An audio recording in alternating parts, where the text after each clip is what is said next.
bakanga ibotala ibakanga kana sengala ntaba Elia kangola omoiranga yo omoiranga ibakanga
Zambi to pambola kozali zambi iposo pe simana kolo mususu lokola yo azalite pe akotikala jamais kozala pambola ngonga pe tango yo kolo pakola bibebu na ngai kita Seigneur pe lobela libota na yo o monso aina katu bisika kolo kokutana na yo Zambi azoma lulinga kotela kiti kasi impulsé basama na finayi pour le reste Seigneur nous sommes en savoir kamba na yo na kombo ya oya kufaki pa sécurité de katolidi. Amen. Amen. J'aimerais que tu sois mon interprète. Nous allons nous appeler sois béni ce soir. Amen. Mettez-vous pour la gloire du Seigneur. Est-ce que tu peux acclamer très fort Seigneur Jésus?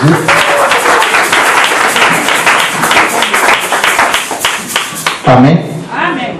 Bien-aimés dans le Seigneur, vous allez toujours au Koba na kati na mokonza na biso, mais yango tu dois continuer to kota na sujet na biso. To lenga kita kamuke pour repréciser na bande kuna basa kite na ba toi na bangote ya monteur 2000 aux ala ki bongo le pamatanga ba ko honorer pour la gloire du Seigneur. Amen. Alors je tiens encore à repréciser. Ça m'a dit ici, l'homme de Dieu, à partir du 4. Non, c'est le 4. Le 4, vous allez dans l'opération Tinsani. Donc, à partir du 4, Amen. Mais ils allaient le 4. Vous allez dans l'opération achat parcelle. Pour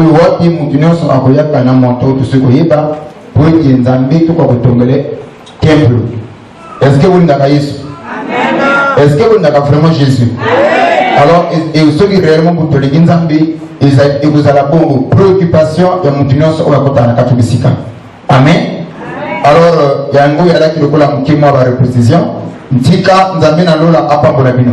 Amen. Nalibi Nzambi na lola apa molabino. Amen. Bekela Nzambi maboko makasi. Beta. Amen. Bien-aimés dans le Seigneur, vous allez dans le thème, vous allez l'eschatologie. Et vous allez dans ce thème, l'enlèvement de l'Église. Alors, n'il pas être de ce qu'on l'enlèvement de l'Église.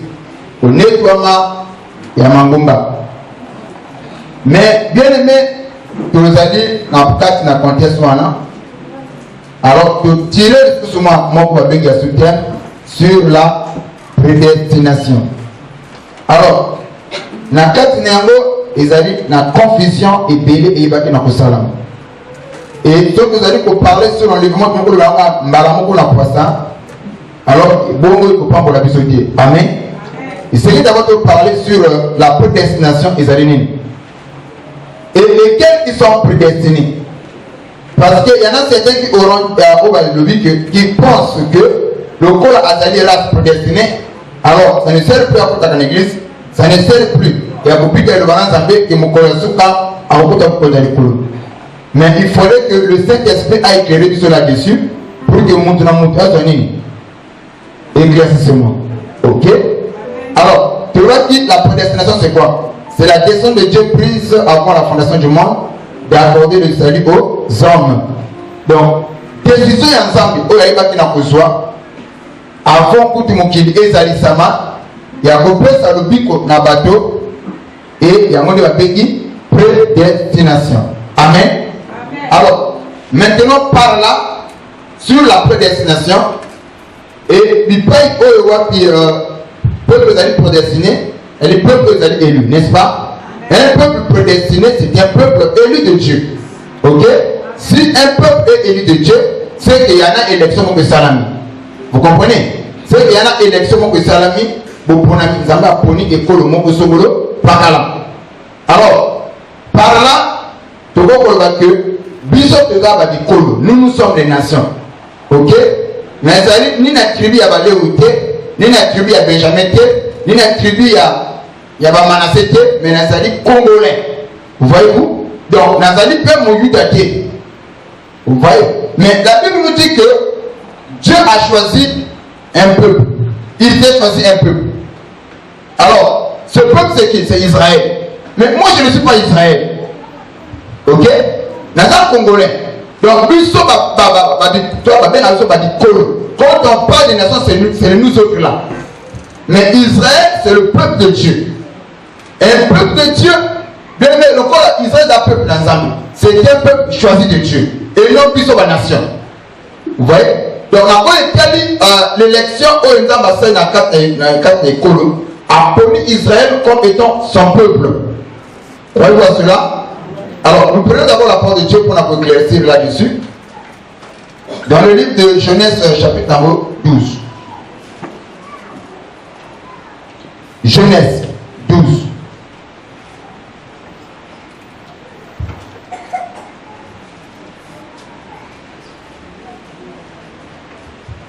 Le verset 1 à 2. Bon, jusqu'au verset 3. Lisons la parole de Dieu dans le livre de Genèse, chapitre 12. Avec une attention soutenue. Amen. Ok, papa. Chapitre 12, verset 1 jusqu'au verset 3. Je lis au nom de Jésus. L'Éternel dit à Abraham. Yahweh a levé et pas à Abraham. Là, c'est d'abord Abraham. Vous comprenez Abraham, c'est déjà. Donc là, c'est d'abord Abraham. Alléluia. Nani tapa bongo le kombote. Na tango na Abraham azana ikola papa na ye. Apota mi kuna comment le pesipe papa na ye. Et ce que nous avons ko bimela ye. La Bible dit que l'Éternel dit à Abraham parce que Abraham on comment ça va peser. Abraham comme va boti va peser terra. OK? Tout est papa de nous. Va-t'en dans ton pays. Avec que bimana ikola na yo. Nenguma na yo. De ta patrie. Na ikola na yo. Et de la maison de ton père, dans le pays que je te montrerai. Je ferai de toi une grande nation. C'est là où l'histoire a commencé. Je ferai de toi. Ça c'est Dieu qui s'engage. Ok? Alors que je ferai de toi, toi Abraham. Je ferai de toi une grande nation.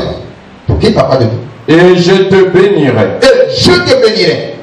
C'est toujours Dieu qui s'engage. Je rendrai ton nom grand. Je encore. C'est toujours Dieu qui s'engage. Je rendrai ton nom grand. C'est toujours Dieu. Ok, papa. Et tu seras une source de bénédiction. Je bénirai. Je toujours. Et ici, Dieu a conjugué le verbe je 5 fois. Or, 5 c'est le chiffre de Dieu. Amen. Amen. Amen. Et nakati ya numéro nakati ya mathématique ya nzambi. Le chiffre 5 c'est le chiffre de Dieu et le chiffre 7 c'est aussi le chiffre de Dieu. Ok? Ici, au côté de Nzambe a conjugué je te bénirai. Je ferai 5 fois. Ce côté là, alors, donc il n'y a pas de dos. Je te bénirai. Ceux qui te béniront. Et je maudirai ceux qui te maudiront. Et toutes les familles de la terre seront bénies en toi. mabota nyonso ya mokili mobimba ekopamama na nzela na yo. Vous voyez là où l'histoire a commencé. Et Dieu est apparu à Abraham. Et Abraham, quand il est question, il y a dit comment on a ôté. Il y a dit comment on a gâté. Parce qu'il y en a des Congolais. Il y a dit qu'on en a bien. Ok? Est-ce qu'il y a encore comme Abraham? Il y en a bien.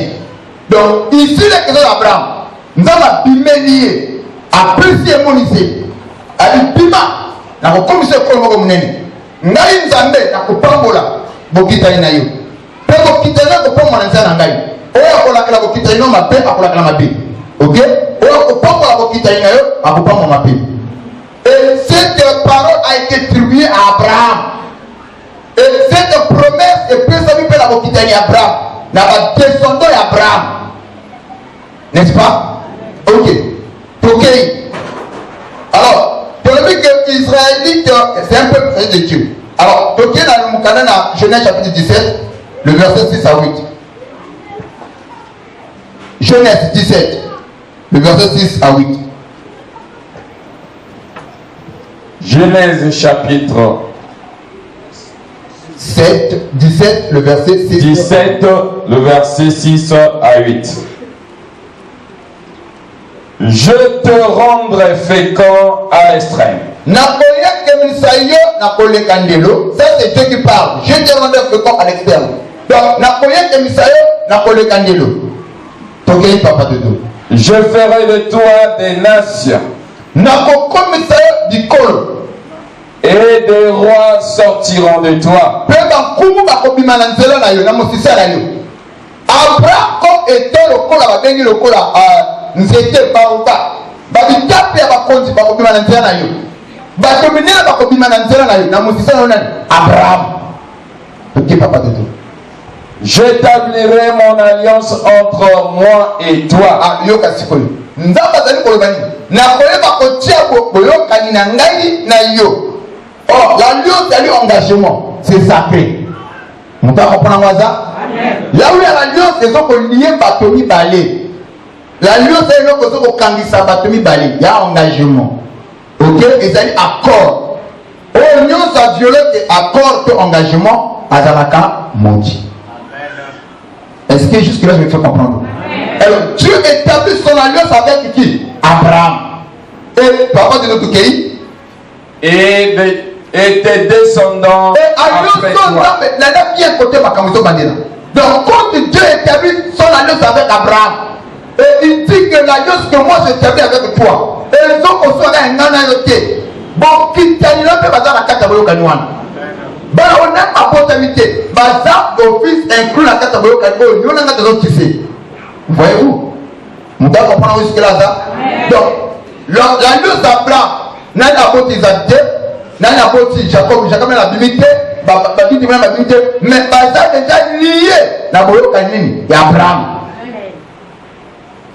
Est-ce que nous avons ça? Ok, donc il n'y a pas de tout. Selon leur génération. Ça c'est Dieu qui parle. Donc, on a tissé na yo et pour que le petit n'a pas descendu na yo. On a dit ça en Bokita na bango. Et lui comment dit? Et les alliances moi il y a perpétuité. Il y a libéra na libéra. Inviolable. Papa de notre pays toujours. Ça sera une alliance perpétuelle. Et comme ça la boyo kalimo kalibéra libéra. En vertu de laquelle je serai ton Dieu. Papa. En vertu, la même parole. En vertu de laquelle nous a mis dans vos années. Papa. En vertu de laquelle je serai ton Dieu. Ici,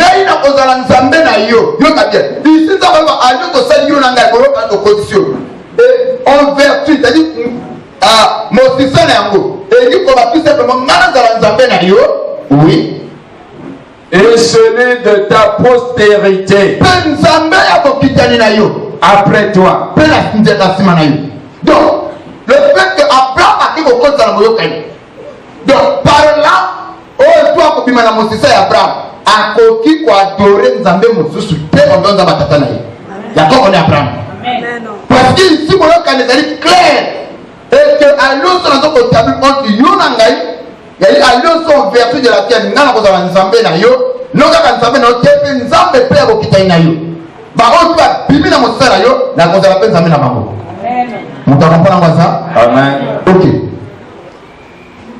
Faut qu'on en a bien. Papa, ok, je te donnerai et à tes descendants après toi le pays que tu habites comme étranger. Tout le pays de Canaan en possession perpétuelle. Et je serai leur Dieu. Parole du Seigneur. Alors c'est là où tout a commencé.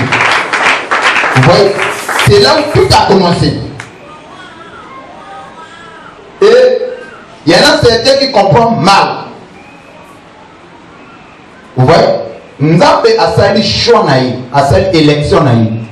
Bato barake bene mboka mo zemo kimo bato basai bene. Nzama poli bato tu wanate. Mais nzama de pona mutu moko. Asine boyokani. Pe alobi que na simana yo okitana na yo pe ozala pe, ngai pe na ozala pe nzambe na bango ozala pe aka. Vous voyez? Alors, par là pour le comprendre bien. Toi africain, ce qu'on a comme mon niveau au milieu de la parole pour comprendre bien bien. Comme le colonel le baki a mon collègue mercredi, il y en a ça va poser la question, j'ai compris que le peuple comprend le thé. Nous devons comprendre ça. Alors, pour zomi les bosons dans le simamuke, on va avancer mais dans zomi muke sima pour que parce que avant de faire la prédication, ça va nous comprendre le thé. Or, rôle et matière, il faut pas comprendre. Amen. Alors, ici la Bible dans le Bible de notre famille. Pour tous on a dit ça d'abord et après qu'on a vu ça. Quand on a vu ça, on a dit ça, toi tu n'étais pas là. Il y a eu des loge. À qui qu'on signé contrat dans les esprits du Lima, dans les Chibaou. Toi tu n'étais pas là. Ok? Comment tu as signé un contrat dans les Kainaï? Alors, en vertu de laquelle tu as pressé un bon. Anam bomone ni na yembo. Anam bomone ça va yembo. Va tout dans le simba. Mais le problème c'est quoi? Et que la carte à l'eau ça doit signer. Il est écrit que va le dire que voilà. Alors ce que signer na yo, faudrait que bana na kitana et toi na bango ba barija bango misaye na ko libérer là. Donc mbongo to personne le mususu. Il y a pas on ba même ba yete. Na lu ba botamité. Amen. Vous comprenez le quoi? Alors du coup, yo montango yo ko bota na famille wana. Papa na kufi, au moment akina mbongo bele. Mais depuis atenda, bana ni bazana mbongo te. Mais pas va souffrir. Oh bana ya mission tela kintumneni. Donc parlant de ce que ce soit mbongo papa ya bien te. Donc à sacrifier au aller futur la bana. À sacrifier toi la bana. Et là vous va porter maté. Et n'oubliez pas, les enfants participent dans ma façon de prendre nos salles. Voilà, je vais pas présenter na oté. Au bout de nos salles. Les mots fondés là, il y a que ma bonne tour au sale. Et ça m'a collé, mais ça m'a collé, ça m'a collé. Pas n'a pas participer à nous. D'accord, prends ça. Donc toutes les questions que toi tu prends, voilà pas un homme avisé. À mon temps pour la qualité, à mon temps pour la liberté, pour dire que tout ce que je peux faire, et vous qu'on est tombé du colère. Et vous en avez réflexion positive sur le saladier, et vous en avez réflexion négative sur le tabac. Donc voilà pourquoi un chrétien avisé a vivre le porter. Amen. Amen. Je donne encore des exemples. Donc il faut comprendre. Donc parlant de Dakissa Moko, deuxième Dakissa, nous avons fermé la biseau de l'homolacémité. Que une façon comme mégon la scène, il faut couper. Il faut là. Il y a un esprit. Il y a un parent qui va contacter la alliance. Et du coup, c'est que on va la marquer la bango. Vous voyez? Il faut porter la famille là. On y va apporter. Pas vous au canal. Autonoma, il y a un macamo et le monde des esprits si mal. Amen. N'a pas ce témoignage moko moké. Et il y a un famille moko. Et nous avons pas pu dans la solo. Mbongo et Béli. On va bénir Mbongo. Et ce monsieur étant en Mboka, toutes les fois, Azali Kosa va projet, Azali Kosa va créer ma entreprise. Quand je parle des entreprises, ils allaient pas avoir ma machine à foufou, na mboka est très important. Machine à foufou, machine à mabaya, moi biloko kwe, bazali komboshe. Et ma soeur, mon frère, famille na mutema ya zuwa. Bamoni kende kona biso ina mbongo bele. Azali ko sunga famille, azali ko aider famille. Famille yoka zuwa. Tango famille yoka zuwa, basali. Mais comment kaka ngambo moko eze kati likolo na ye. Vous comprenez là? Alors, qu'est-ce que la famille a fait? Bon papa est fanda, bon maman est fanda. Bakamata tabambunda. Tabayabo moi. Bakamata mbali bon. Biloko ndeko atiki muta héritage wa zaki. Parce que mon maman le que biloko ko kenanga ba papa te, bon papa le biloko ko kenanga ba maman te. Et comment qui conflit de guerre. Et qu'est-ce qu'ils ont fait? Bakamata tabayabo moi. Ba bengi banganga. Et tout en sachant que ndeko na biso abomi na kombo na koboma. Papa ndiko sala ba biche. Que nega famille ko le ko to ka ba to zuwa ba traza na mbongo te, alors à partir de là, nous salé do salama, tamoto ko kunda awo. Moto moko ti azala makila la famille oyo azala mutombo comme on dit to azala pongo to zaka bata passe et biloko ndeko na biso to kamala mapaya bakamati tabana omwe bakunji bazi biloko bakamala batamboka famille wana suko yuko bima na famille wana lobala ka milani no kozala ko sima mbongo opo tami na tango makamole salamaki mais on va subir la conséquence. Vous comprenez? C'est ça l'alliance d'Abraham. Abraham y a signé l'alliance dans la humanité. Mais nous avons dit que l'alliance de signer en vertu de laquelle nous allons nous amener à Yopia pour quitter l'Inaï. Il y a pas de limite à nous amener à Bamou. Alors, nous regardons un peu la Bible. Le jour où Ève a dit Mbouma, nous avons dit qu'il va se donner Ève.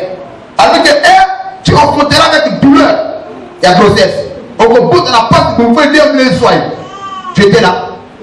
Mais nous avons prié. Non? C'est pas ça.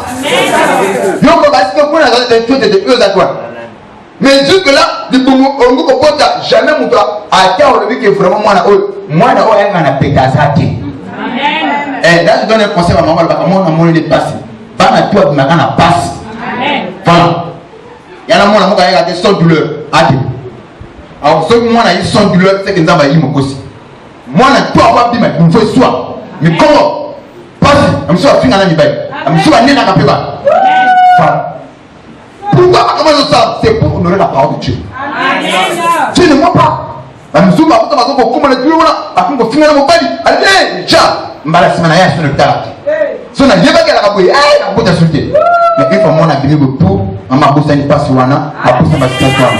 Pour ça, vous pouvez vous donc, toutes ces choses-là, n'a pas démarche pour te dire que alliance Abraham a signé dans Zambé. Alors, on a dit, nous avons dit qu'Abraham a parti à l'élo. Peuple na yo, bokite na yo, ba on va mettre ça na yo, ba koki ko adorer Nzambe mususu ou ke. Amen. Ngana kozala seul Nzambe na bango. Ok? Amen. Donc là, sur la bango c'est moi. Quand ils auront des problèmes à Otelaganga, bah là tu dis Otelaganga, bah qui n'est pas un mususu ke, na divinité mususu ke. Et à la vue qu'on veut de quel alors ce qu'on s'en on veut que nous Nzambe na yo, puis à banane.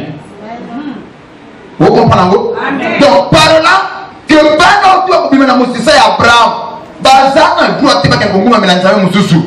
Oh, Nzambe Monga Bimukuna, oh, Nzambe Monga Boué, Bakoki Kosa de l'Okouanté. Ceux qui va saigner, on va violer pour le Kanyanen, il y a quoi on a automatiquement, va comme exposer la malédiction. Amen. Vous comprenez? Vous comprenez? Voilà. Je donne encore notre exemple pour notre côté ce qu'on a un Moussa. Ndeka makambo sa mwana mboka na biso Kongo. Mboka eko kene ko sondete etu nyongo. Etu nyongo pa mais nyongo to kene ko zwa wana président ata longwe. O ya ko remplacer asa censé faut foutre nyongo wana. Amen. C'est la continuité. Amen. Est-ce que c'est clair?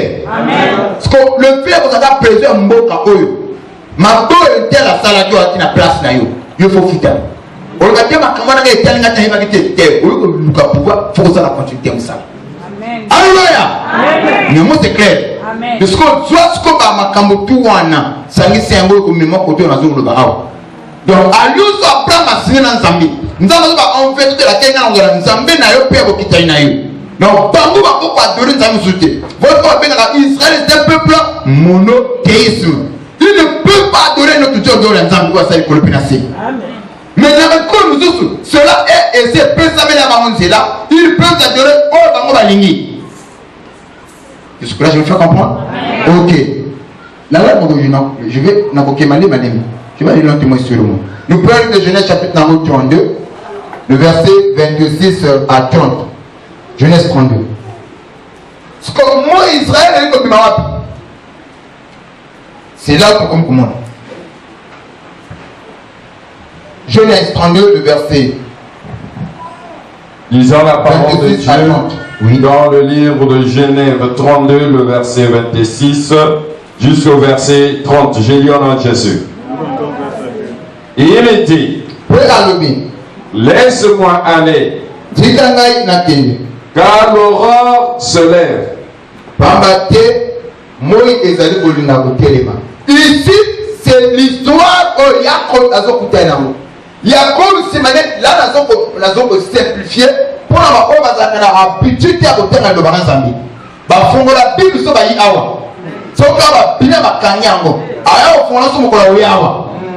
c'est la preuve qu'on a religieux à Marthe.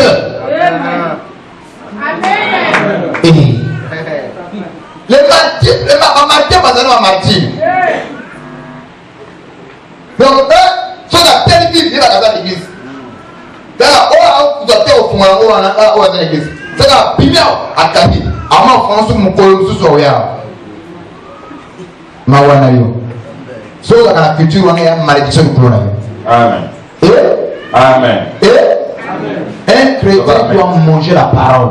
Un chrétien doit aimer la parole.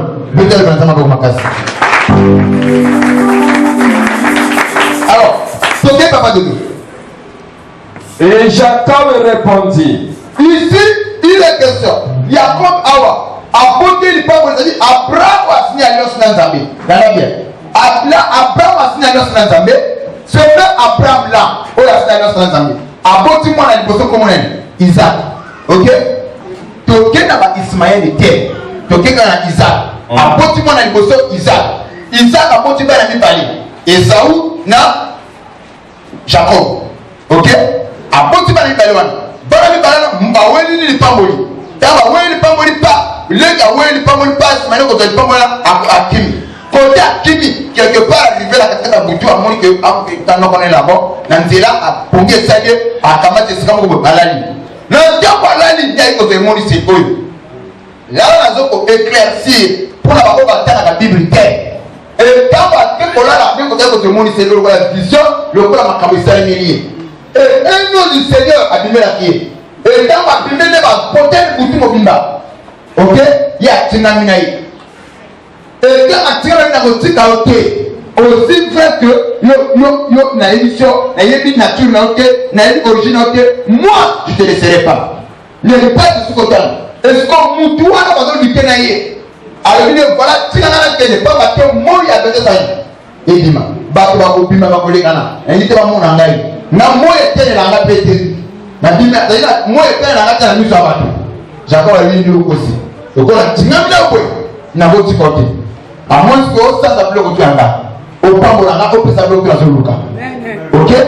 Papa de nous côté la parole.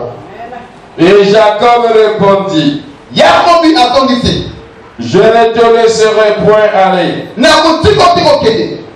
Que tu ne m'aies béni. Et il lui dit. Quel est ton nom?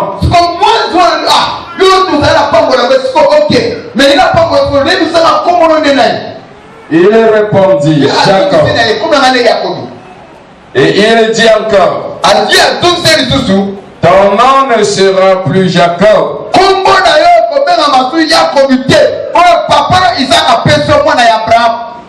moi je suis parce que même moi je appartenir à mon connaît Abraham a signé. Voilà pourquoi moi je suis vous avez est-ce que vous avez jusque là? Donc, si vous avez la première Abraham, à comment on a bloqué? Mais pourquoi ce monde a moins d'ailleurs comme Mélaya Nzambe? Parce que Mélaya Banaba va moins de l'eau qu'on a été, mais il y a une couleur dans la monnaie l'eau. Parce que dans la maquille, il y a Abraham. Vous comprenez? Est-ce que vous comprenez? Ok. Ton nom ne sera plus Jacob, Moi, ça tombe, c'est comme on est comme dans ma soupe, il y a probité. mais tu seras appelé Israël. Comme on est comme dans ma soupe, Israël. Il y a la promo côté Israël de Badaka. J'ai dit Israël, moi, je n'ai pas comme dans Jacob. Je vais payer comme Israël. Ce qu'on va payer comme Israël, parce que pays que la Bible parle. Car tu as lutté avec Dieu et avec des hommes, et tu as été vainqueur. Jacob en disant, fais-moi, je te prie, connaître ton nom. Il répondit, pourquoi demandes-tu mon nom? Et il le bénit là. Qui peut bénir si ce n'est pas Dieu? Ok? Donc, nous avons Abraham. Donc, il parle tout le kitani à la maison de Kenya. Moi, je vois la zone de contrôle pour la banque. Comme quelqu'un m'aurait dit ici, Bissot, la famille se coupe à la maïté. Mais il y a quoi dans la ville là? Bissot, la famille se coupe à la maïté. Pourquoi? Parce que avec le parlement, on va faire un goubou. Parce que les gens vont faire un goubou. Que ce qu'on continue à faire, ils vont être exacts. Là, il y a l'expression aquatique. Taux pulmonaire. Et? Amen. Toi, l'expression dit. Bon, il y a ce qu'on a mal au coup, pourquoi? Ah, bah là, ça va trop vite. C'est clair, amen, hein? Amen. Oh.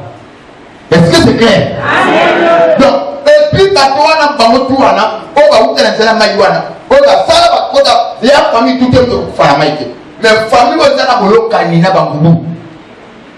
Et, à la maï, il faut le loco, on va bien la moquille. Mais il y a ce qu'on peut obtenir. Mais pourquoi il y a ce qui me l'a moquille? Pour Azana bolo canina. Ana makila wana, la famille wana. Famille wana, on a un bangou.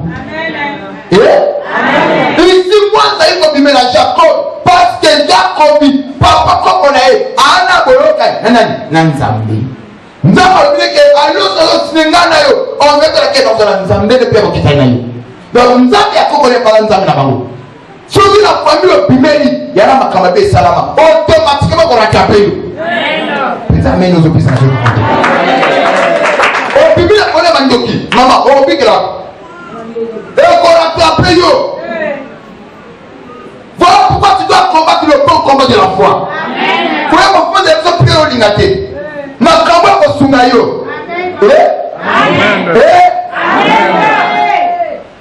Est-ce que vous comprenez l'amour? Parce que Jacob va choisir qu'on va payer comme Israël. Aïe, on va faire un zombie dans l'Ibali. Autant la dynate. Parce qu'à l'époque, on va faire un banabasité. Amen. N'a pas la zombie dans l'Ibali. Nous allons se faire 12 tribus d'Israël. Ok? C'est comme lui que nous avons voilà, on est au Kitani, il y a Jacob. Mais comme on va faire d'Israël, nous avons 12 tribus. Il y a Israël. Donc, Apoti, Simeon, Lévi, Dan, Neftali, Touana, Tiri, comme on a monnaie tu vas jamais. Partout, on a 12 tribus. Il y a Israël. Ok? Mais tout ce qui est Israël dans la banane. N'est-ce pas encore Abraham? Amen. Amen. Enfin, on a Abraham, n'est-ce pas? On a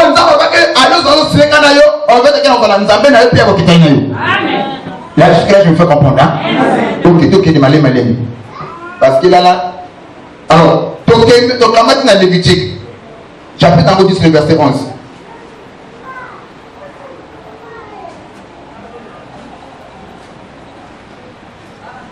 Lévitique.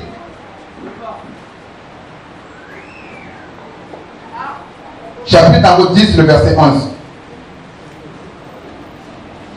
Lisons la parole de Dieu dans le livre de Lévitique, chapitre 10, le verset 11. Je lis au nom de Jésus. Nous rendons grâce à Dieu. Et enseignez aux enfants d'Israël Enseigner dans Bangala. Non, non. Enseigner dans Bamboshi. Non. Nanen. Aux enfants d'Israël. Ok. Toutes les lois. Papa, stop.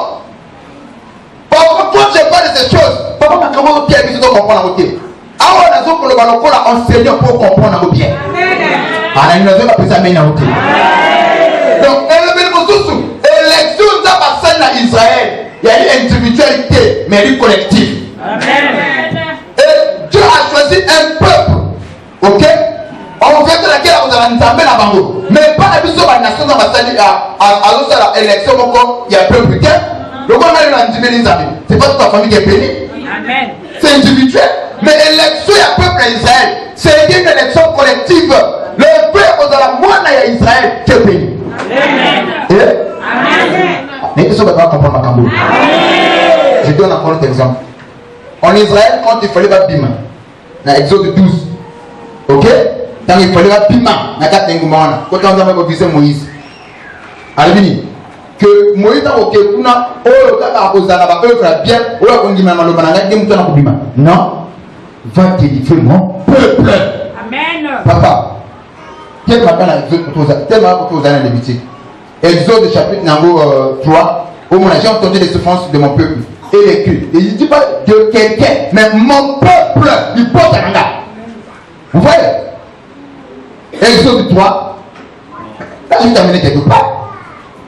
Élection, les Israélites, c'est un peuple choisi, ce sont les élus de Dieu. Par contre, ils ont élu mon côté, d'une manière générale. Les Israélites vont être élus en Zambie. Parce que c'est un peuple choisi. Amen. Oh. Amen. C'est pas moi, c'est la Bible. Donc, quel est Exode chapitre 3? Alors, Moïse, papa, on a résolu le temps.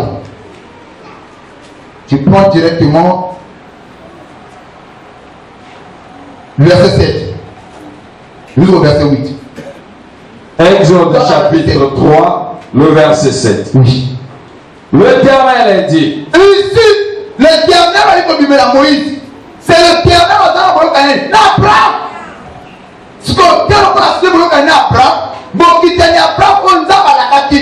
Que bon, qui tenait là, on a entamé la mango. Bon, qui tenait là, on a la passe. Et ça, la souffrance. Mais ce qu'on ne va intervenir, à combien mon gosse. Vous voyez? Mais ce qu'on va quitter là, va kangamer bon. Bazali ko nyoko nzamba bozala. Même pour la bamba kolela. Mais où sont où est le Dieu de nos pères? Abraham, où est Sénégal Yos? Alors tout ça maintenant tout ça bagaille. Le temps la passe à ça. Et nzamba tama pour parler bien, je me souviens encore na boyo kana na Abraham. Nzamba kiti ba boyano le botana. Alors le botana yo. OK. C'est la parole. Donc qu'est-ce qu'on va te dire?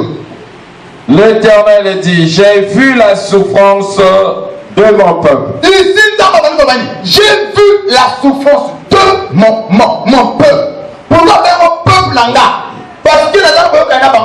Et l'alliance, c'est liée à mon peuple.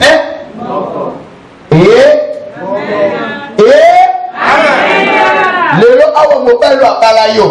Mon famille par alliance. À travers la ligne. Regarde quand même, hein? Parce qu'il y a un engagement que ça a. Oh, c'est pas ça. Et ok, dans la famille, on va rétablir. On va la kéla mamie. Yo, nous sommes toi. Ça va. C'est pas moi, c'est la parole. Barreka, on va qu'elle est reposée. On va faire tout de temps. On va mettre la massacre. Na bango na pas na pas so bango babala. Baka wana. Na vie a pas bien médiocrité. Le gars dans la famille, ce qu'on dit là, on a vu à nous sur le Amen. La vie a pris amen à vous. Ah. Ici, Dieu a vu la souffrance de mon peuple. Pourquoi bien mon peuple? Parce que ça n'a pas besoin d'une alliance. Mais il faut que les compères en gars. Par exemple, les étrangers ne sont pas en gars. Mais nous avons fait des colonies étrangers. Donc, il ne va pas de tout. De mon peuple qui est en Égypte. Et j'ai entendu les cris que lui font pousser ses oppresseurs.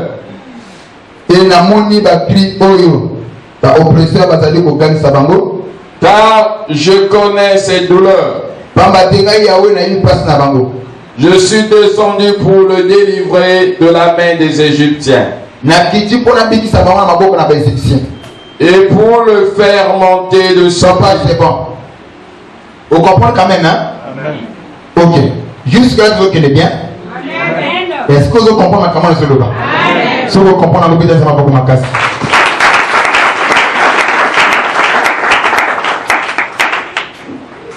Alors, papa, nous avons appris ça comme passage il y a Lévitique 10, 11. Donc, pour te dire que si Dieu s'est souvenu du peuple d'Israël, il s'est souvenu de l'alliance qu'il avait avec qui? Abraham. Elle dit, hé, Abraham, qui n'a pas Nzambe, apana na ye. Mais encore pas ne pas savoir comment comment. Na ko tika ngo défense ani. Na tika na défendre bango. Nous va amener bien. Nous devons encore comme casse. OK. So ici le mandat on est dans Zali Koloba. Ah on veut pas y Abraham. Donc Israël c'était un peuple élu de Dieu. Et un peuple, je dis pas une personne, un peuple élu de Dieu. Amen. Donc l'élection dans ma salle, à cela on a dit pour qu'il y a mobimba. Et on comprend même la carte à mon canal Apocalypse. Parce que on a 144 000 là, car il y a 12 000 de tribus à Nephtali, 12 000 de tribus à Lévi, 12 000 de tribus à Bissau à la nation dans la quantité. On comprend le monde. Amen. Donc pour dire que pour l'Anzambe a tenu compte à peuple naïe, peuple israélite, Israël, Bissoté, Bouka Matamikolo. Élection c'est na bango azu bango na mobimba mo piko atela bango. Mais pas la biso élection dans bango ça, ce n'est pas dans mon piko individuellement. Amen. Et quand on dit que le salut de l'âme est individuel, mais pas là-bas en Israël. Et amen. Toujours bien. Papa qui avait eu pas. Lévitique 10 le verset 11. Oui. Et enseigne aux enfants d'Israël. Eh, papa, enseigne aux enfants d'Israël. Enseigne. Ce qu'on dit, bino papa, mola kisa, banana bino. Bino balem, mola kisa, peuple, pour le peuple d'Israël. Makambo de la Kanako, on a appelé que bango de temps en temps. C'est comme ça que ban Israël dans ma zone kola. Bazo pour inviter on va faire le moral one. Que biso ça dans la société. Biso na boy, biso na boy. OK? Et ça gravé dans mémoire pe na mtu na mtema na bako. Pour la peuple d'Israël, la préfère ko ko ngona nzamu susu. Parce que ya biloko bazo quantité bango peuple bombo tama. Ba ko le biloko wana. Pour la bango venzambe na ko ya biso. Ba ko biso na bango nzambe te. Et le péché pour eux, il y a des soit personne na bango comme. Amen. Vous comprenez quoi? Parce que pour la banda kuna avona konso na konso zali. Faut que vous compreniez. Donc il n'est pas de nous. On signe. On a qui ça bango. Yo ko on a l'accès comme makamona nzambe. Mais pas comme ça que le père à l'enfant. Papa continue à nous dire qu'on va parler le moral. Biso, on est en famille. On a dans une terre. On va querer qu'on a c'est. Tu dois croire à ça. Donc il y a que tu as battu c'est que tu pas la beauté. Mais yo la famille na yo, vous avez un compte de problème. Papa on va faire que pas nana. Baka de manjolo, baka de masuka ah, ma sœur ça samba pour la protection. C'est ce qu'on a pris de nos parents. Oh, amen de prendre sur la route. Vous avez le moyen de faire pour ça. Bon, donc il y a comment on a moko. Ngana moko kana biso. C'est ce que nos parents nous ont appris. Pourquoi ba la simso wana? Ba yeba kan Nzambe oté. Et puis comme une culture, on a un problème donc est nanga. Nanga makaza wa na sibiti. Nanga makaza bambenga. Wapi na 12 manières. Et là tu es qui angwana. Oh, quand vous après la vie, na ko sukisa, na ko sisa bango. Anja lisoni na bangana. Amen. C'est une culture qu'on a appris depuis qu'on koyo la moto ko kona nango. Na banganga. Mais pour préserver la inculquer la valeur spirituelle que bandi me la kan Nzambe moko, bandi Nzambe moko. Amen. O Congo na même ata ko ba ya wata o sabela. Aboti mwana, o mwana mwa singa le ghetto. Moi singa le boko, mais maman il a prière. Basi na seni on dit à moi culture. Ce qu'on qu'on a vu le bala bakota mana bamboka musuru ko baputi basinga bataka muti kwa bakufa donc le yota basinga pourquoi aucun afflux moi na potami ba suivre médical le moment na zabi na ba payer les autres qui ba wa ça peut-être moi na zo kola bien mais le moi na basinga ya ni au moins na oyo papa kazo mona il faut ba zasinga et la même papa mon papa ya botaye ba capter la bana ba kangi na loketo culture africaine mwana c'est sûr que lokola ba voilà que maman akizamo mwana osala pe kanga singa ala ke donc doit transmettre culture de génération en génération c'est comme pe pour la bango dès que makamo zoloba makamo na nzambe papa ko il faut tirer au pied oya ko faire tout la continuité ici papa dans la keleka na mbangu c'est parce que je me dis que le peuple c'est yé makamo du zolobilo mais à tout maintenant on peut réaliser à cause que les mbango bien vous tikala vous comprenez le côté donc faut la tourner à niveau na même à bien tout comprendre OK donc yo le makamo tout monde a ça va quand c'est ngozu yango na mama te OK maman là il faut faire pour le côté qui mon ça mais toi là papa na quand il OK moi pour nyama ba quand il moi brasser là le bon hein Nzombe bon awo bandu ko sambela ba Nzombe ya nini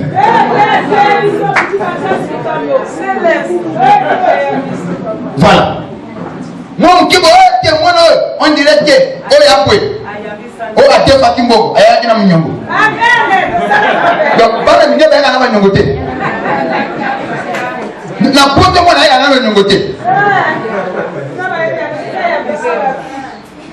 suivez-moi très bien bon on a bien au moins moi m'kia côté ma zone là va dire tu vois oh côté aya kiona ayi le ngai bimani o ga ba kumso ba o ana ba mali pasa te akimela ki moninga donc yo mo wana ko fitango papa elle va monter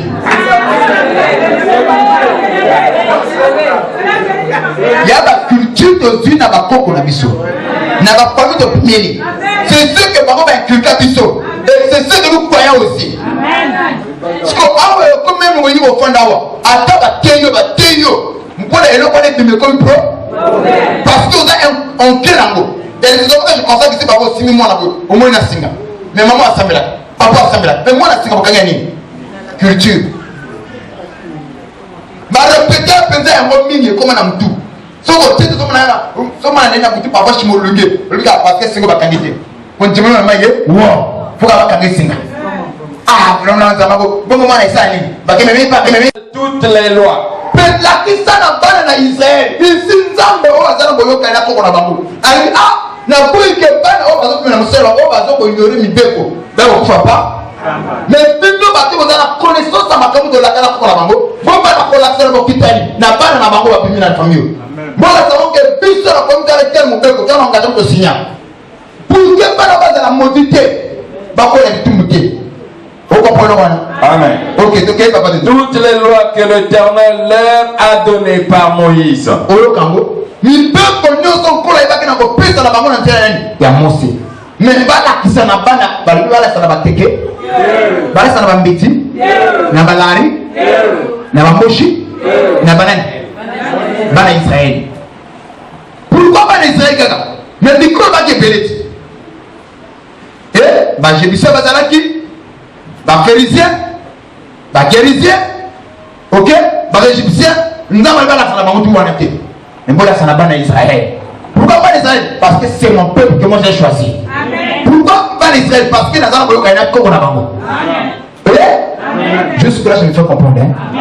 Est-ce que je me fais comprendre voilà bon voilà c'est la bana na Israël ni beko na biso et tomo na biso OK parfois quelquefois tu peux que la camoufle son toyeba papa moi moi la dicté tu le bakani maman a sabota ouais la relation moi la basala azo la so ba culture africaine comment to call ça rabana comment ba sur la main que moi ça ça faut que tu as singa moi loko to zo na maman ba maman ya babo na bako ba ko ba bota et donc que de génération en génération déjà qui tourne il y a katilo ça continue.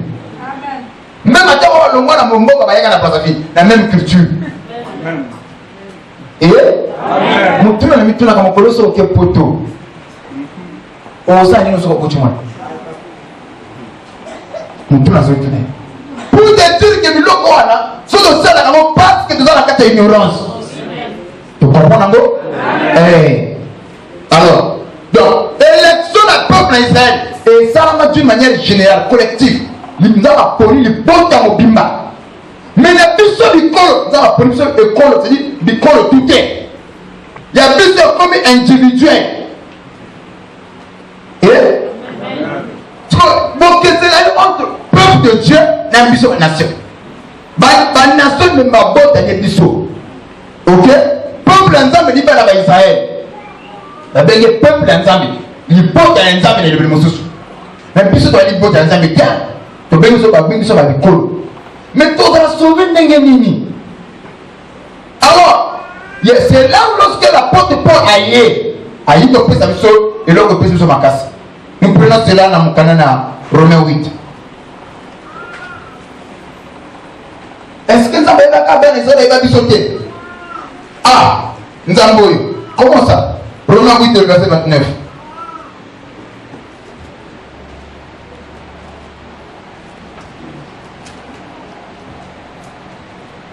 Romains chapitre 8, le verset 29. Je lis au nom de Jésus. La note bien, oui. Car ce qu'il a connu d'avance. Ici, Thomas dans la mission, vous ça maté. On zamba yeba, bango liboso. C'est-à-dire que non seulement on parle d'Israël, on va un peuple choisi, élu de Dieu. Il n'y a pas parmi les nations aussi. Il y a des gens individuellement, pas dans le cadre de manière générale. Et là, on zamba yeba individuellement. On zamba yeba beaucoup et moukile zalisama. Élection, puis c'est pas nous sommes en quota. Et nous sommes individuel. Le but que pas dans ce n'est pas d'une manière collective, c'est d'une manière individuelle. Et ici, mon symbole a mentionné l'apôtre Paul. Ce que Dieu a connu d'avance. Avant qu'il les a laissés.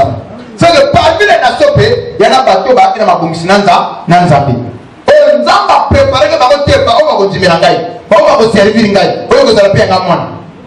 Alléluia. C'est ainsi que Christ est venu à Kongokele. Et donc sur la terre, avec beaucoup de temps, mais avant qu'il n'arrive que j'ai un peuple nombreux. Oh, il faut que je me la sente malade. Oh, il n'y a pas pour qui avant que tu me ça. Il y a dit que bon, c'est la folie à Moli Mosatou. Mon cœur comme ma sente malade jusqu'à l'extrémité de la terre. Est-ce que l'extrémité de la terre, quand on dit que n'a pas le paix, il appelle ça malade. Parce que là-bas aussi il y a des élus. Là-bas aussi il y a des gens que moi j'ai choisis. Oh, il faut pas croire dans le message.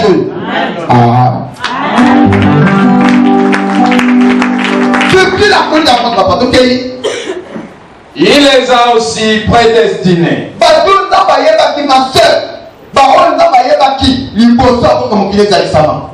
Et nous avons fait accomplir ça de la prédestination. Accomplir ça à être semblable à l'image de son fils. Afin que son fils soit le premier-né de beaucoup de frères. Ok, Yesu, la mort et il y a pas de bébé. Il y a pas de bébé. Ne nous dites que le corps a fait personne a prédestiné. Il y a pas Amen. Car avant Israël, il y a Abraham. Israël peut dans le corps, on va prédestiner. Il y a pas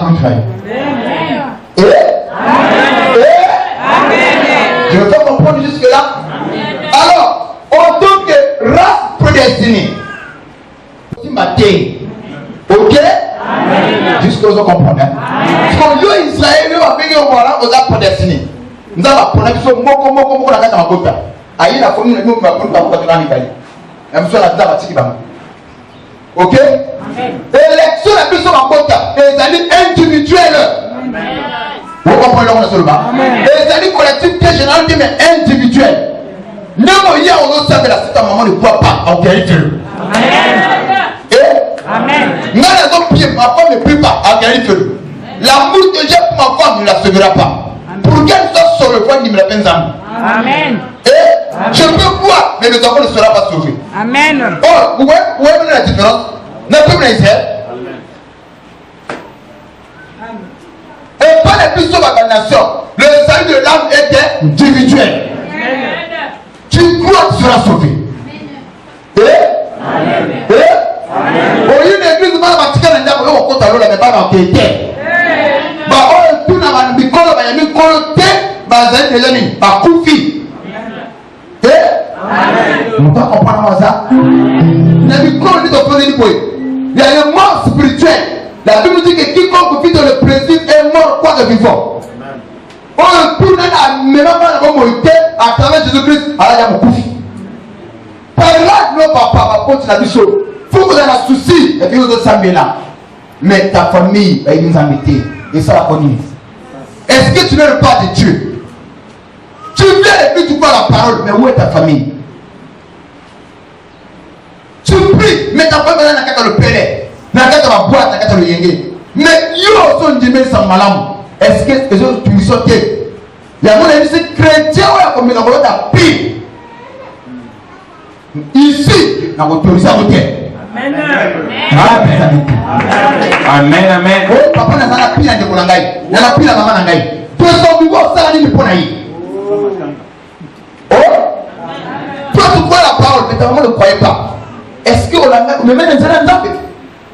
Ah, Dieu va que sur le temps, on pour la voir, on a été. Ok? Mon collier soit zo ya papa, il est au tambola. Mon témoin va aller à naï. Elle dit, ah papa, ma terre est signe dans mon témoin. Mais permets-moi, là, il y a papa n'a pas de fille, papa, Yesu. Yesu, l'amour, c'est une personne. L'amour, c'est Jésus. Bon, il va ça, c'est Yesu. Et Yesu, on a dit Yesu. Nango tedi esiminga mutema. Nango tena nimiango. Mais pesa na nzela. Na ke kokunda papa ya kobotanga. Simana ya nganga na yo. Na boite kulanda yo. Mais na sego autorisation moko. Pesa na nzela ke kokunda moboti na ngai simana ya. Yesu alibaki nini? Laissez les morts enterrer leurs morts. La question de savoir comment est mort un cadavre peut enterrer un autre mort. Par là, celui qui n'a pas reçu Christ comme Seigneur et Sauveur est déjà mort. Et il y a un enterré et bénévole à ça, la vie spirituelle.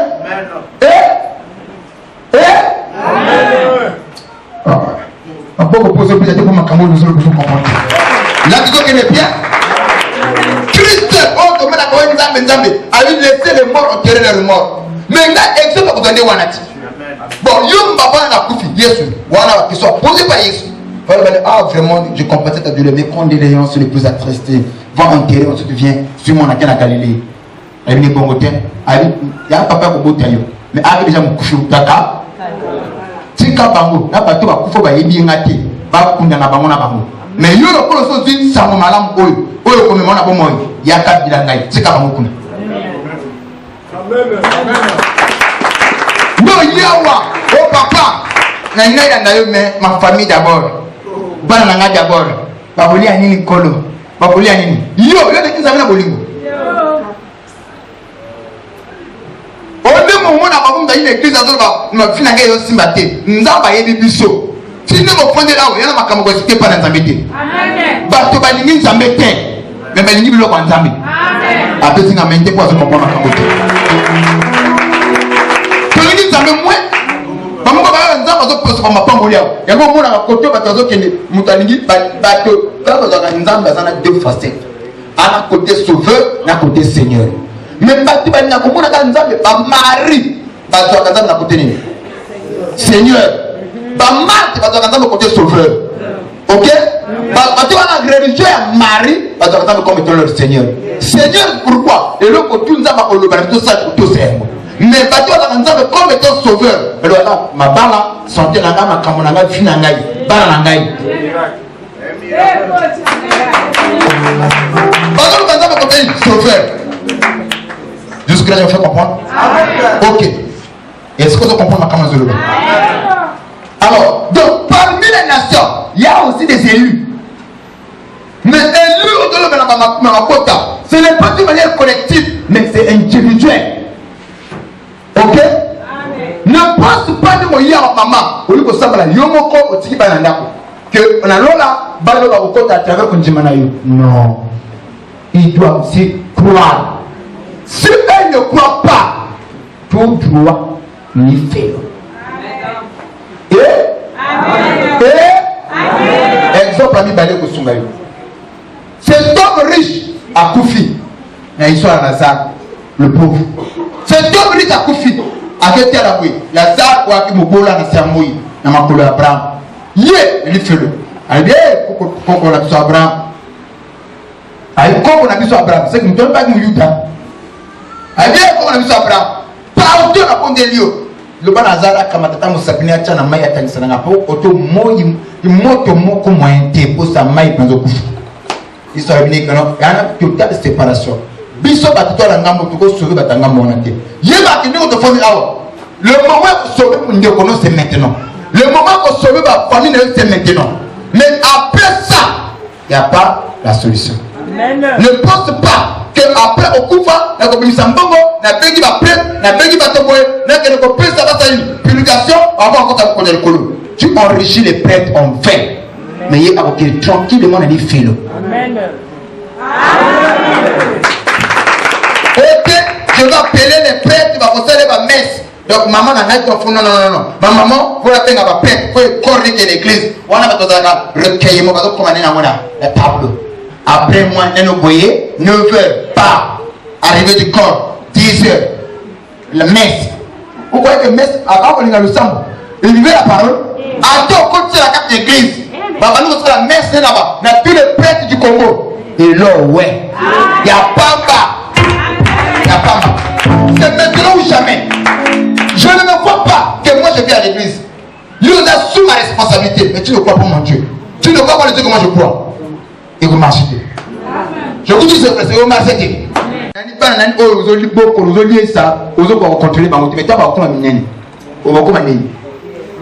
que nous, quand on a te bébé à rater depuis. Vous voyez, comme les gens vont passer une gamme. À passer, moi, on a compris le thé. Moi, on a gâté à la maison. Et pendant qu'on a thé. Il n'y a pas des amens. Hein? Merci. Pourquoi on a un logique? Ce qu'on a changé ma télé. Donc, on va y avoir Zoa. Nakawana. Alléluia! Eh, le retour comme au Kangamati. Yo, il y a wap moi. Il y a wap mobile. Il y a wap indeko. Wap moi sinai. Papa, on nous a dit eh, Pichu, Batelanda point, Nakuta mon minoté. Wa maman Doki. Maman Doki. Nana le sambo. Chérie, quoi, je vais à la prière. Tu restes, tu quoi? Tu fais quoi? Oh, je suis à la novelas. Ah, ok, à mon retour. En réalité, mon frère, tu n'aimes pas ta femme. Wando qui a moi, c'est toi.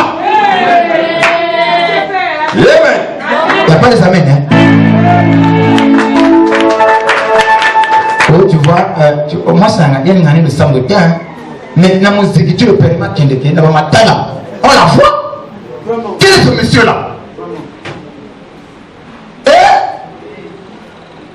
Regardez ce qui se passe. Moi, je n'ai pas course au salle. Je quitte là-bas, automatiquement, je viens à l'église. Mais elle ne peut pas rester à la maison parce que mon gars n'a pas côté, enfant de la gana n'a pas, tu peux mon bal à la quitter. Comment il a été?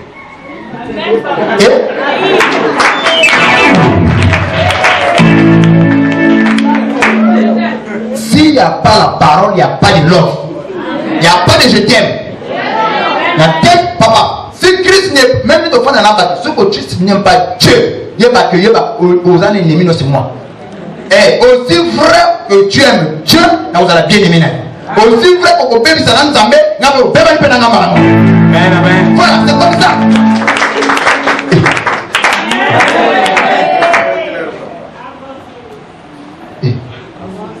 Donc, mais la fin de la na pire papa loge ba pire nga ya ba ko bazoyo kanga famille nga ko ba fanda bazoyo ba kama zote mon yesu afandi na bato na ba hotel ya elle dit yesu maman na yo na bande ko bazali banda ngai te bible yesu zo lo bana bango ne toi ça maman na ngai ne toi ça ndeko na ngai c'est celui qui écoute ma parole et qui fait ma volonté.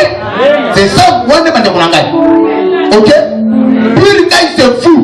Mais osa Pilga aussi vrai que tu crois à ce message. Mon père, c'est un message, on peut lui faire un gars. Papa, on peut lui faire un gars, ok, jamais. Il y a un mot qui m'a dit que je vais aller. Il y a un mot qui a fait un peu dans la sima. Basaki.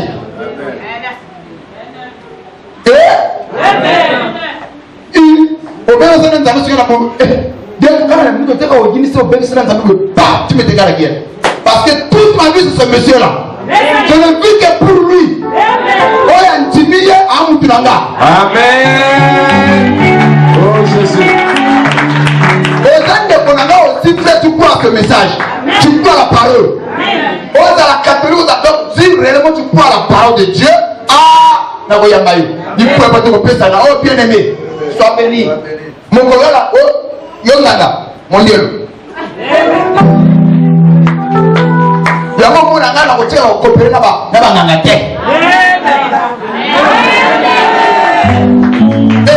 la Bible dit même, quand y a-t-il un magicien, on dit le ténèbre et la lumière. Un païen, même à Ninganga, j'ai pas des amis païens, à ça. Ce que je veux dire, c'est que même à Ninganga, il y a un peu na carton a collé sur mon maman et vie. Tala, baninga, on tue la baninga. J'ai pris un manzambi. Oza, donc, au Duba Diaka, sur le mot, au yé, la cotisation de son théo, de Koyaka la manzambi. Au Tali, on est là. Bien ordonné, mon ligué. Ok? Ce qu'on a ça, on n'a pas eu, tant qu'on continue à mener. N'a pas qu'on a aussi que l'autre a manzambi. Vous comprenez? N'a pas de mon mieux, n'a Tia. Ah, pasteur, tu as vu ma caméra en Zambie. Na tia ma caméra en Zambie. Ne viens plus chez moi. Oh, pasteur, il y a des copains au Zambie là. On y a des amis qui ont été babylés par la carte sur la carte Zambie. Tu aimes Dieu? Nous allons venir à tu aimes pas Dieu? Barricade. Même on est au fond de l'île, on peut même ça n'a pas comme Tawanga. Barricade.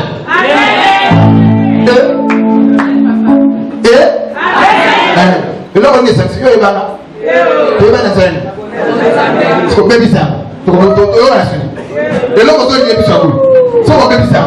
donc, si intérêt commun c'est ça.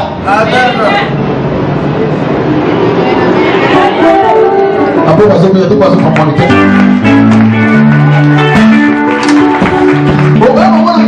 Papa n'a pas la qualité. Mon père a souffert que nous pourquoi? Ah ouais, dans l'église, elle ne vient plus. Mais vous connaissez, la baninga. Et si matin, vous voyez pas la dire le sang, à tika l'église, mon Dieu, écoute.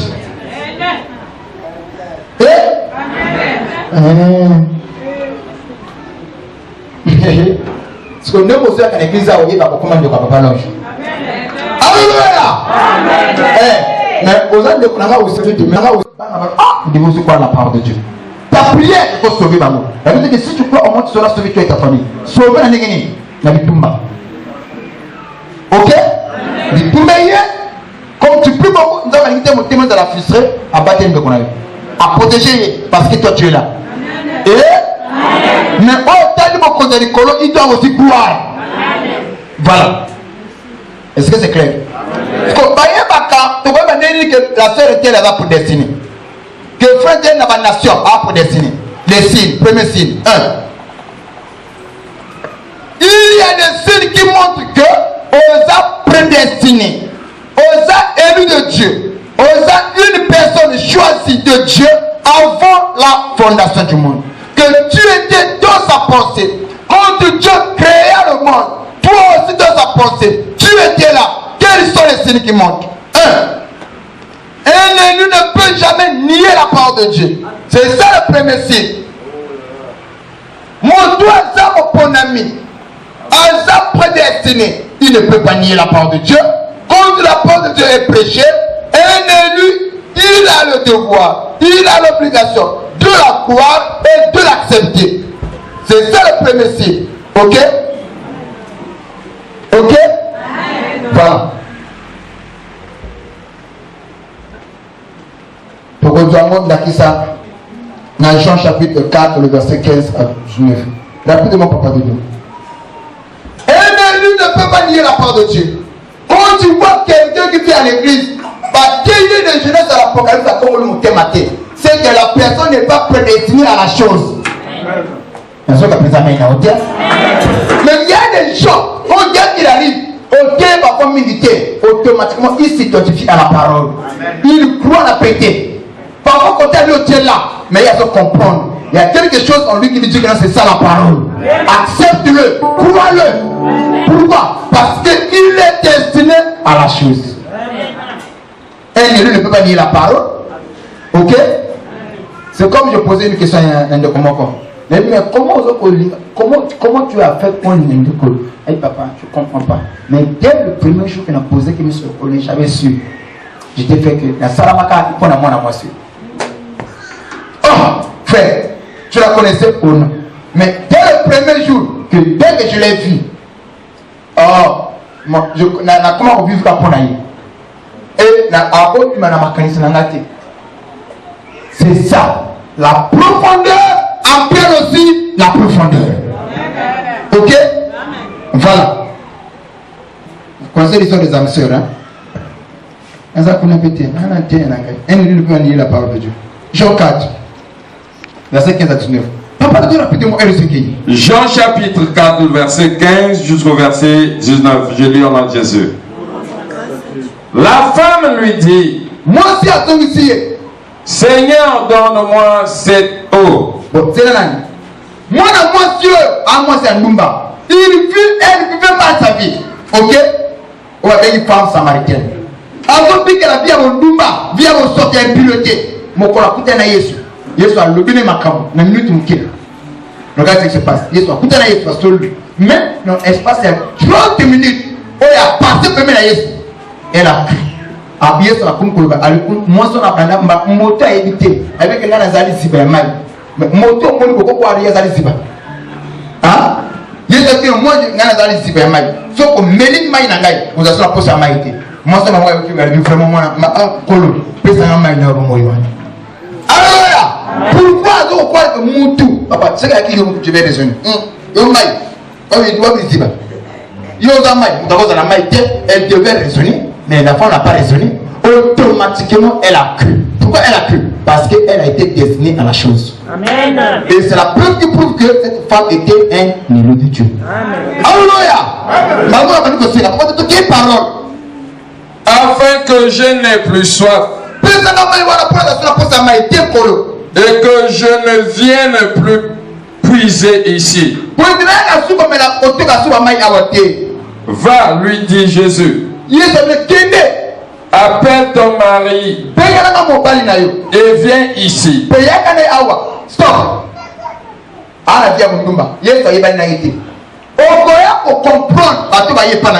Même confession il prétend que c'est la monime. Confession est falsifiée. Il a 5 fois, il a accueilli la base 5. Mais Dieu dit que le papa n'a pas été. Plus pour moi.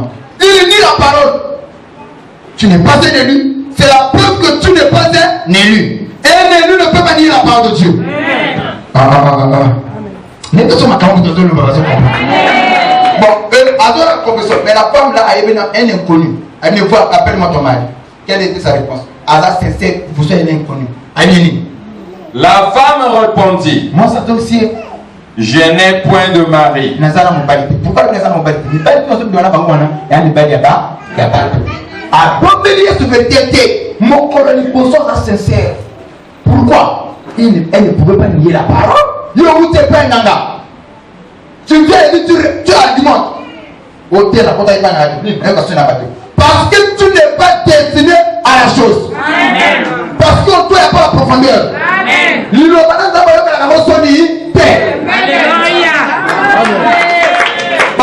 Prophétie, n'est-ce pas tu dois argumenter. Oh, tu as parlé et tu dois argumenter. Ah, tu as mis ça me mais je dois respecter Dieu. Dieu peut me faire.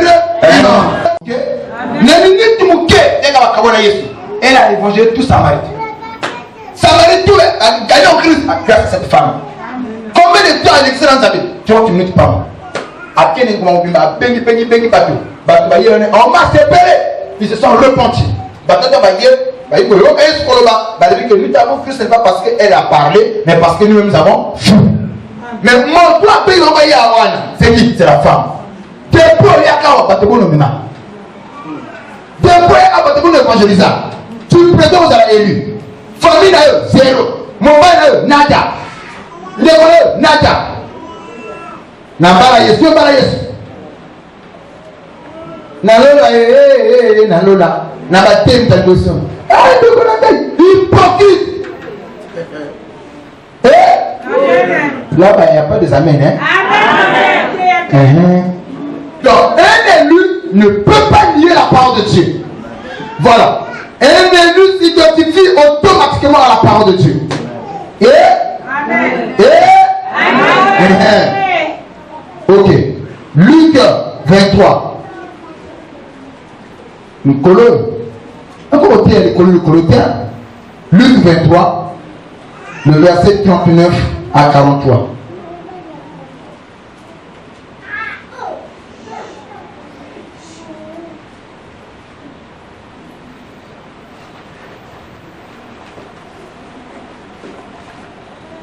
Quand Dieu est élu, tu vois, quand tu as élu, tu ne peux pas nier la présence de Dieu.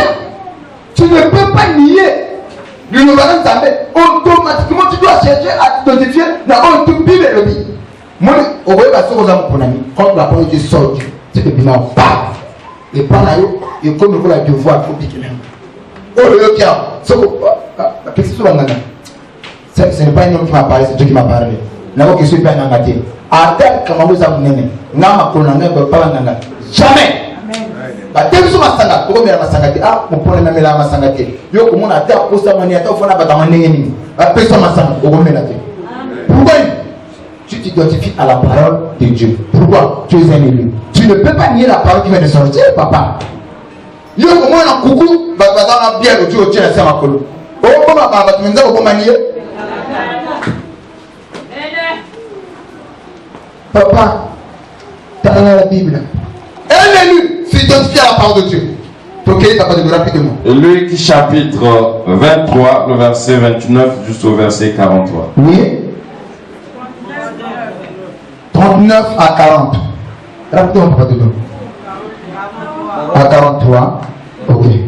L'un des malfaiteurs. Ici, yes, papa qui est coulu sur papa. Avant de n'a pas te parler. N'a pas mouyibi, n'a pas mouyibi. N'a pas commis, n'a pas commis. Mais les deux malfaiteurs, Moko, à la qui élu, à la qui race prédestinée. Ah, race prédestinée au bout de la terre. Ah. La race prédestinée de Dieu, elle ne sera perdue jamais. Aucun élu ne sera perdu. Je prends la parole de Dieu. Et un élu, Apunga, terre. Voilà, même la souka, mon père va pas qu'il est cloué. Oh, le malfaiteur, oh, malfaiteur. L'autre va pas injurer Jésus. Ce que Jésus, cela, moi, nous avons mis qui s'est dit. Oh, père de bien. Yo, t'as vu que vous n'avez pas. Bah, on va être cloué. Il croit que mon Dieu, tu vas pas être cloué. Oh, yo, Anna m'a coupé au sauver. Mais bah, on a la même position. Eh? Bah, on a la même position. Jésus a la position pour qu'il y ait une possibilité. Il y a des gens qui mais il y a des gens qui croient que mon Dieu a la clé fongo la finangaï. Un élu ne peut pas nier la parole. On va pas même de qu'on a yo keba on va dans embêter comment les poétés. Il y en a qui méritent tout le monde aux autres. Il y en a qui mettent au couvert de ton couvert de mais moi on va le dire. Il y en a qui vont condamner injustement. Ça c'est la preuve que de quoi est élu. Ah.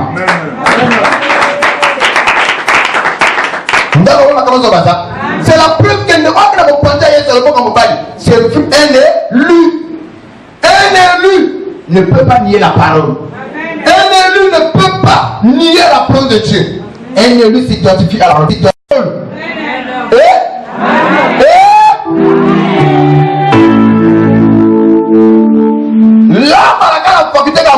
C'est de quoi? L'âme ne peut pas nier la présence. L'âme ne peut pas nier Dieu. l'âme a la portée, c'est de boire la parole. Mais l'esprit est à niveau de l'âme. Mais tu ne peux pas nier sa présence. Tu ne peux pas nier la parole de Dieu. Tu vois quelqu'un, la parole de Dieu est permis.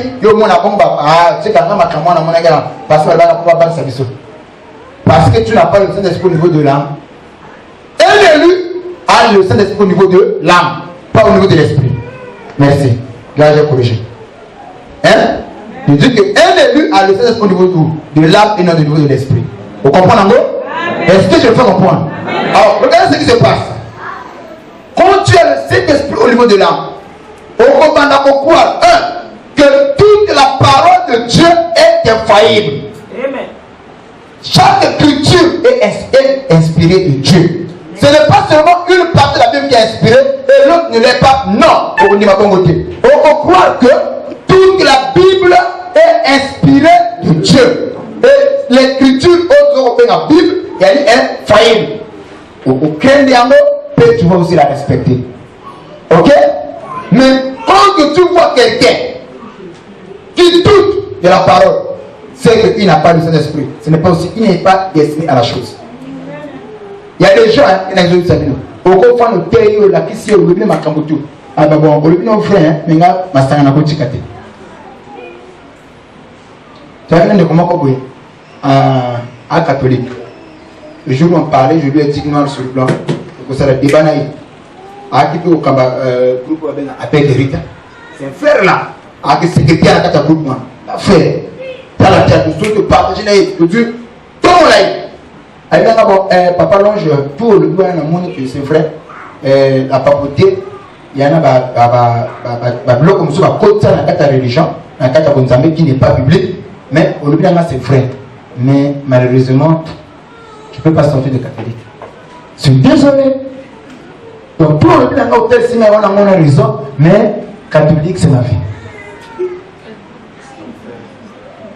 Donc, au moins, vous avez le poison en gros. Il accepte de boire le pont, le pont. Anima, mais la poison est à traîner. C'est comme un frère ici. Ah, moi aussi, moi, ça va être un accident. Et pour nous, j'ai accepté que un accident pour faire la guerre. Si vous faites un délit, pour nous, on fait la guerre.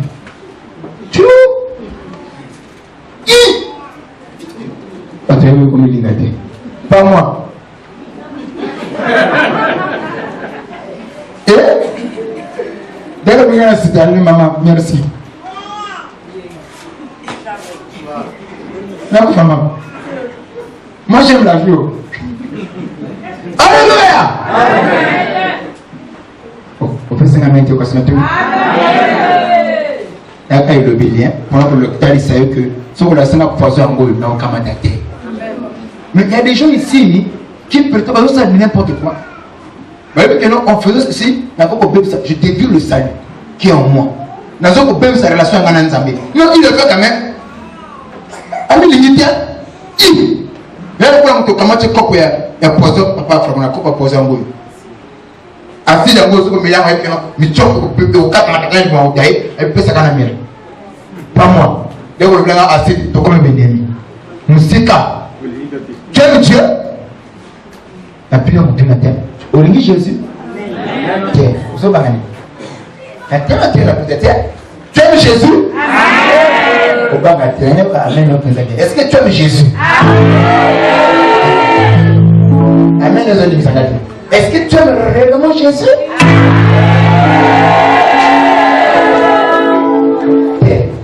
Parce que Matthieu de l'autre côté, il a pour la bénédiction. Moi, je ne il faut comprendre que parce que nous devons comprendre dans comment ça m'était.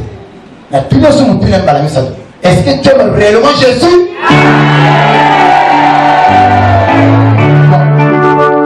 Pour moi, papa, non, je décris l'amour de Dieu comme ceci.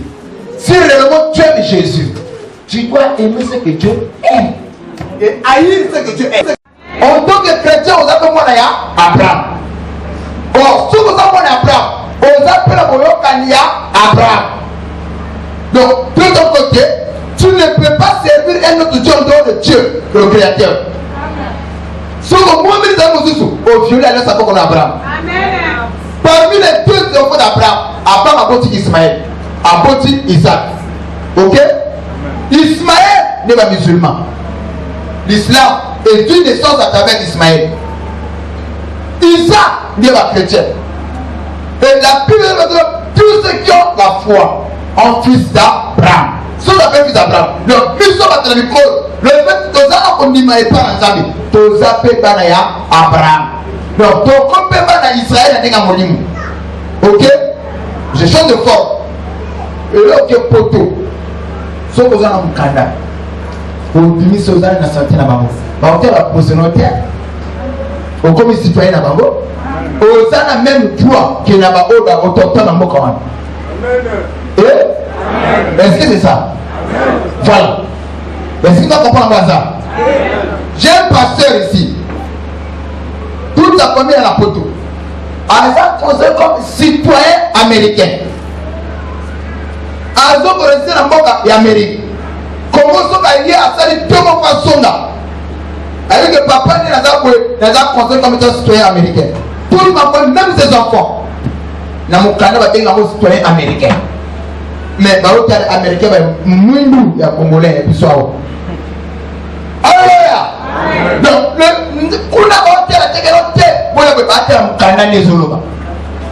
or, si tu as la foi en Christ, vous avez mon Abraham. Est-ce que la nature ne vous enseigne pas? Donc, le naturel, c'est plus le spirituel. Ok? Donc, donc, si tu as la foi, vous avez mon Abraham. Vous appelez la Abraham. Ne le moussous, il va continuer à mon côté. Amen. Donc, yo, va continuer à mon côté. Mais tu n'as pas le droit au service de la mousson de l'ensemble de papa. Nous avons qu'on a eu. Nous avons qu'on a eu. Nous avons dit qu'avant nous avons qu'on a eu. Il y a un signe à l'oketo. Il y a un zonoko. Au commis qu'on appartient à nous Abraham. Aussi frère au retour de ma cabo le mami awa. Au copie que la bambana ma cabo dans la kati. Ok? Si tu as le colon d'Indiango, viens à le paix et à la béni. Pour nous avoir le bac et pas Abraham, toutes les familles de la terre seront bénies en toi, Abraham. Mais si tu crois dans mon Abraham, tu seras béni au nom de malédiction n'a plus le couille. Passe n'a plus le couille. Alors on va mettre les pieds dans mon aïe. Est-ce que tu crois cela? Et après la malédiction dit, et nous avons promis que nous avons Abraham. Abraham, je bénirai celui qui te bénira. Je maudirai celui qui te maudira. Même ceux de la postérité. Oh, on a ma paix. Oh, tout le monde a ma paix. Ah, on a ma paix. Dans Abraham, il va s'appeler. Ah, l'homme a cambré vraiment quand tu faisais ma casse. Dans Abraham, on a ma paix. On a ma paix au son de la vie. La vie, on a ma paix au son de la Jésus.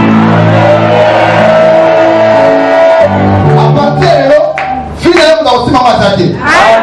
Attends, vous avez un thème à peine de la paix en ligne. C'est ça qu'on apprend. La première personne, l'enchantement, l'envoûtement, la malédiction ne peut rien contre un enfant de Dieu. Enfant de Dieu a désolé Abraham. Sans que ça va mettre une pièce si va ôter. Alors, à partir de là, mon tout côté au fondé au balance avec Seigneur n'a pas quitté que Nazareth n'a qu'à te voir kaina yo lelo na to na makolo mukolo ya mangai simangai bomangai tana na sama papuna yo to abini au nom de Jésus tana na sama papuna yo à partir de là yo dans le côté côté et pas nana au monde pourquoi parce que tu peux partir dans le canana ya Abraham yes bon on est dans le côté on est là pour vous n'a pas ce que on a dit tu n'as pas ce droit OK. Tu me serviras et moi je te bénirai. Je éloignerai la maladie au milieu de vous. Pour que nous avons la bokora kata bino, faut ndimera ibo servir kakayi. Ye moko ye mei. Na tango le reste ça me compliqué comme on. Alors mon Dieu azara wa kusoro mentir. Donc la race pour destiner. Si tu dis la parole, c'est la preuve que tu n'es pas un ennemi. C'est la preuve que tu n'es pas prédestiné à la chose. Mais si tu es prédestiné à la chose, tu dois automatiquement croire. Merci parce que tu m'as parlé. Au nom de Jésus.